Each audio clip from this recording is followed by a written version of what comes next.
परीक्षित जी का जन्म हुआ, परीक्षित बड़े हुए, उनको पांडवों ने देखा कि अब ये राज्य संभाल सकते हैं, परीक्षित जी को राज्य दे दिया और पांचों पांडव चले गए। तत्पश्चात राजा परीक्षित का प्रशासन बहुत सुंदर चल रहा है। अपना प्रशासन करते करते एक दिन राजमहल में उस कमरे में प्रवेश किया परीक्षित जी ने, क्योंकि तब तक कलयुग आ चुका था। परीक्षित जी का राज शुरू हुआ, कलयुग का प्रवेश हो चुका था, लेकिन कलयुग किसी के ऊपर प्रभावी नहीं था। कलयुग प्रभावी कहां से हुआ, ये आपको परीक्षित जी से पता लगेगा। राजा परीक्षित ने तुरंत उस कमरे को खोला। उस कमरे में एक लकड़ी का बहुत बड़ा संदूक रखा हुआ था, उसको खोला। उसमें एक विशाल मुकुट रखा था, जिसको महाराज युधिष्ठिर भी धारण करते थे, अर्जुन भी, क्योंकि वो तो पांचों भाई ऐसे थे कि कुछ भी है सब पांचों था। जब द्रौपदी पांचाली बन गई तो मुकुट क्या, उस मुकुट को धारण किया और शिकार खेलने के लिए गए। इससे पहले महाराज परीक्षित जी की कलयुग से भेंट हो चुकी थी। हालांकि कलयुग ने जैसे ही प्रणाम किया, राजा परीक्षित ने पूछा कौन हो तुम? बोले मैं कलयुग हूं। बोले तुम्हारा यहां क्या काम है? मेरे राज्य में नहीं रह सकते। बोले आप इतने बड़े राजर्षि हैं, कृपा कर दीजिए ना, कहीं जगह दे दीजिए। बोले यहां कोई जगह नहीं। बहुत पीछे पड़ गया। और तब महाराज परीक्षित जी ने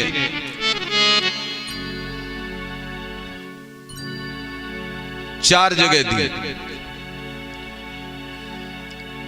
दूध कीड़ा, जुआ, शराब, मांस मदिरा, अहिंसा।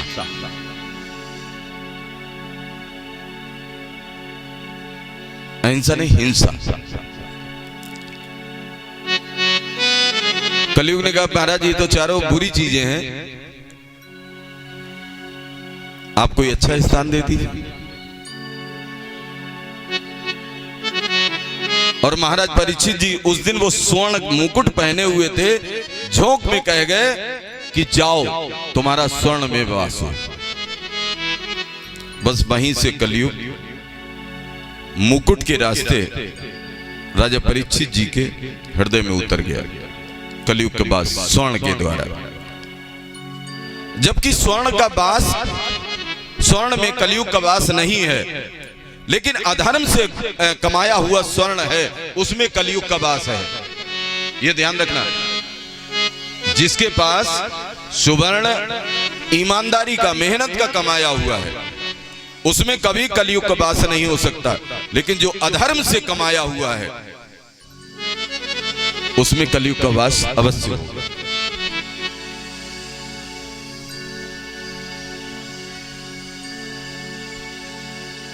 स्वर्ण के वास के बाद कलयुग ने प्रवेश कर दिया। महाराज परीक्षित की बुद्धि बिगड़ गई। अब जब बुद्धि बिगड़ गई, शिकार खेलने गए। समीक ऋषि के आश्रम में पहुंचे, प्यास लगी थी, पानी मांगा। समीक ऋषि जी भजन में थे। राजा परीक्षित को लगा कि हमारा अपमान हुआ, एक संत ने जो मेरे राज्य में है मुझे जल देने के लिए उठे नहीं। क्रोध आ गया, और क्रोध क्या होता है? जो सब कुछ बर्बाद करने वाला है वो केवल क्रोध। इसलिए हर प्राणी को क्रोध पर नियंत्रण रखना चाहिए।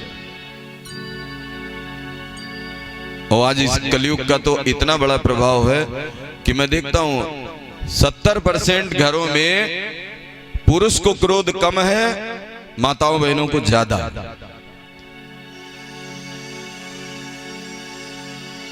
देखो जिन्हें जितना क्रोध आता है वे सब धीरे से अपने ही अपने मुस्कुरा रही हैं। लीला देखो आप भगवान की, भगवान के सामने बैठ के कहां आदमी झूठ कपट में पड़ पाएगा, सच्चाई अपने आप आ जाती है। लेकिन कहने का तात्पर्य यह है कि आप चाहे माताएं हो, आप सब लोग हो, चाहे पुरुष वर्ग हो, क्रोध सब कुछ बिगाड़ता ही है। पति पत्नी में झगड़ा हो रहा है, अगर पति ने गुस्से में एक बात कह दी तो आप दो कह देती हो, फिर पति परमेश्वर क्यों कहती हो? मत कहो। शास्त्र हमारे कहते हैं पति परमेश्वर है, तो जब परमेश्वर है तो एक बात की दो बात नहीं कहनी चाहिए, एक सुन लेनी चाहिए। आपको लग रहा है आगे गलत बोलने वाले हैं, एक गिलास जल लेके जाइए कि आप खामोखा गुस्सा हो रहे हैं, पहले थोड़ा जल पी लीजिए फिर आप। अब जब भैया कोई मतलब ऐसा पति हो जो शाम को ठेके पे चरण बंदन करके आता हो, ऐसे पतियों के लिए कोई साधन है ही नहीं। ये भी बात है, क्योंकि वहां जो है कितनी लोग लेते हैं एक पैक, जाम पर जाम पीने से क्या फायदा? ध्यान दीजिएगा, जाम पर जाम पीने से क्या फायदा? अभी पी सुबह उतर जाएगी। आओ गुरु के मैखाने में, हरिनाम का जाम पियो, उम्र सारी मस्ती में यूं ही गुजर जाएगी, यूं ही गुजर जाएगी।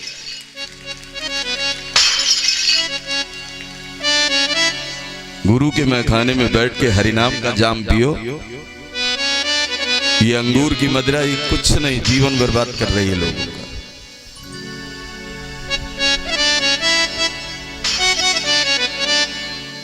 अब जो लोग 100 ग्राम लेते हैं वो सोच रहे होंगे क्या करना चाहिए मुझे।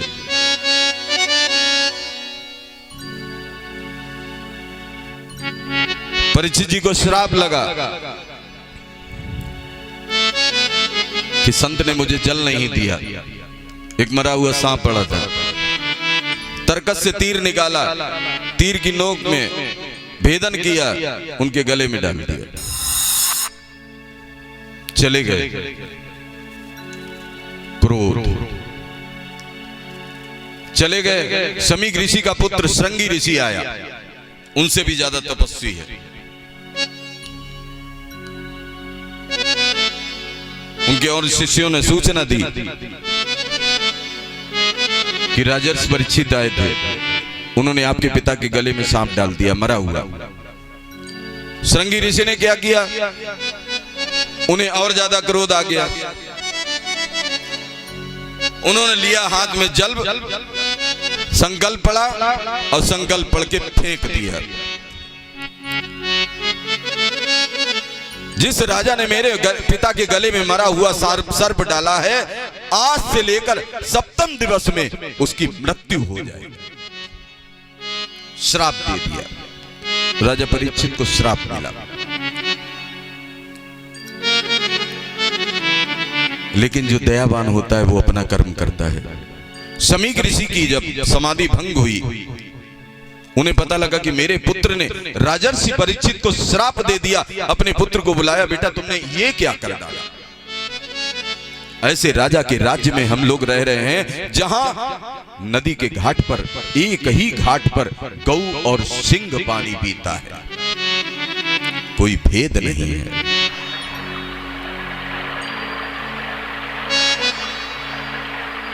बहुत बुरा लगा। निकला हुआ तीर कभी कमान से वापस नहीं आता, वैसे ही श्राप की शक्ति है। इसीलिए कभी कभी सोच के बोलना चाहिए। हमारे समाज में भी लोग बोल देते हैं जाओ तुम्हारा ऐसा हो जाए, क्योंकि संसार के हर प्राणी की जीवा पर किसी न किसी समय सरस्वती माँ विराजमान होती हैं। इसलिए कभी किसी को कड़ुआ नहीं बोलना चाहिए।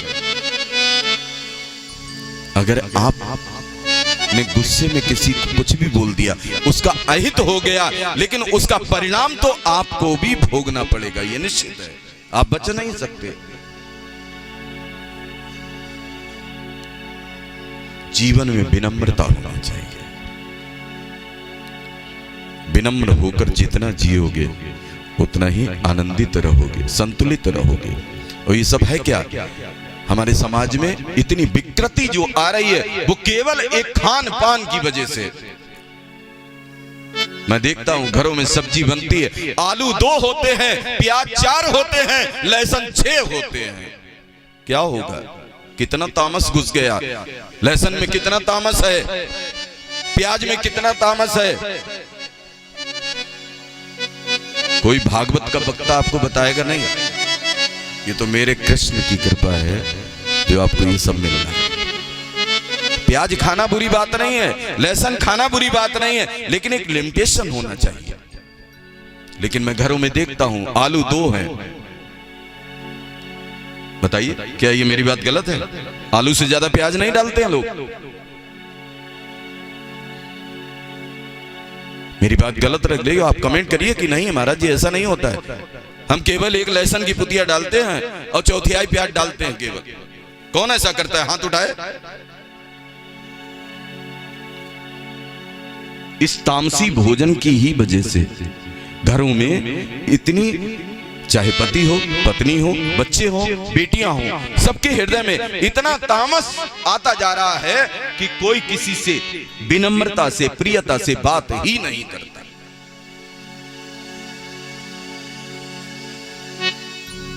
शमीक ऋषि को बुरा लगा। उन्होंने अपने कुछ शिष्यों को बुलाया, तुरंत राजा परीक्षित के पास खबर भिजवाई कि जाओ राजा से परीक्षित को खबर कर दो कि मेरे पुत्र ने गलती से तुम्हें श्राप दे दिया है, 7 दिन में सर्पदंश के कारण तुम्हारी मृत्यु हो जाएगी, आप अपने बचने का उपाय करें।